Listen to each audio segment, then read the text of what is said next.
Erin with Raising Outdoors. I just got back to Virginia from hosting our very first youth camp, which is a 2-day camp in Elkton, Oregon. We had about 40 kids show up and 30 volunteers. 2 days, the kids got to learn archery, they got to learn rifle shooting, fishing, fly fishing, and then we had even a little surprise hunter's education course throughout the camp, which was really cool. This was my first camp that I have put on. You know, I really was shooting from the hip. I knew what I wanted to do. I knew that I wanted the parents there learning with the kids. I didn't want this to be a drop-off summer camp. I think one of the main things I want to do with these camps is I want parents to be more involved with their kids, and if your kids are going to want to get into the outdoor sports, or parents are into the outdoors, whether it's hiking, fishing, you know, photography, hunting, any of it, you really have to share that with your kid and be involved with your kids, and I think that's just so important. And so I loved being able to see that. Like, there were so many parents that just, like, they spent the entire weekend just by their kid's side, and they were so excited. They got to see their kid hit a bullseye, or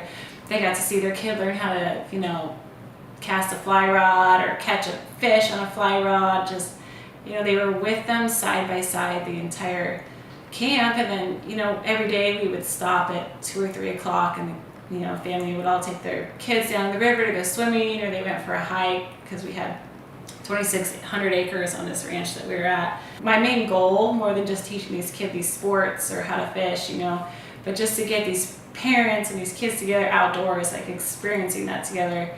And so it was amazing to me. I have my own son there, and so I had my mom come, and so she got to do, you know, he got to spend the entire camp with Grandma.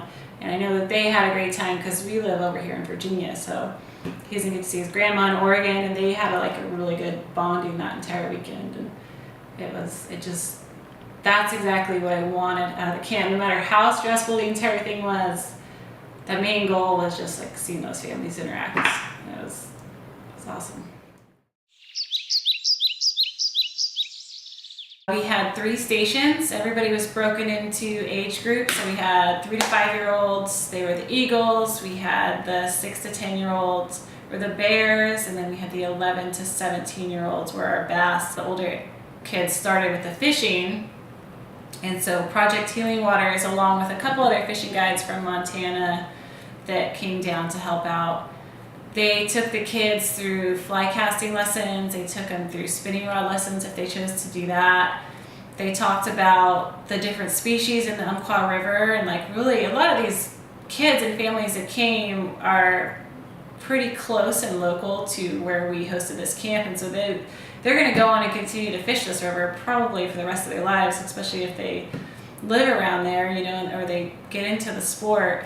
And Project Healing Waters is its own nonprofit. They help vets get into fly fishing, vets with PTSD, disabled vets, and they kind of learn fly fishing as a therapy for them. And so they, in turn, brought all these vets that they teach to come teach our kids. I think that the vets had as good a time as the kids did. The shooting station, we had 2 parts to that. Ken Hand came from the Mule Deer Foundation. He brought his shooting trailer.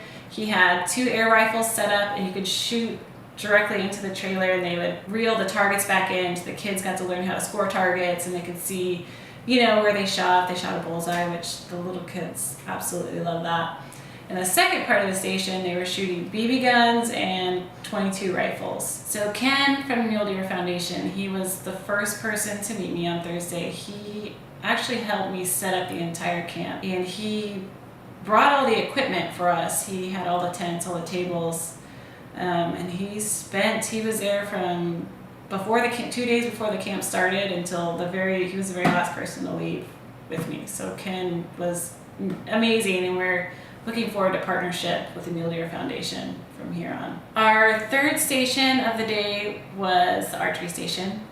We had about 5 instructors there. Matthews makes a Genesis bow, which is a great youth bow that's used in 4-H, and it's a lot of competitive shooters. They donated about 7 bows to us for the kids to use, and arrows. And then Top Pin Archery, which is also out of Oregon, a bow shop, they donated the rest of our bows, our targets, more arrows, and so between the two of them, like, they completely outfitted us for our archery station. I actually think archery was probably one of the favorites, that and fishing, I'm not sure. Day one of the camp was really geared towards learning each sport. We really wanted to add in conservation and hunting, so each instructor just kind of talks about why they like to bow hunt or why they like to shoot, or why they choose rifles. And then the second day, since everybody spent about an hour and a half the first day of each station, like, really learning the craft of that sport,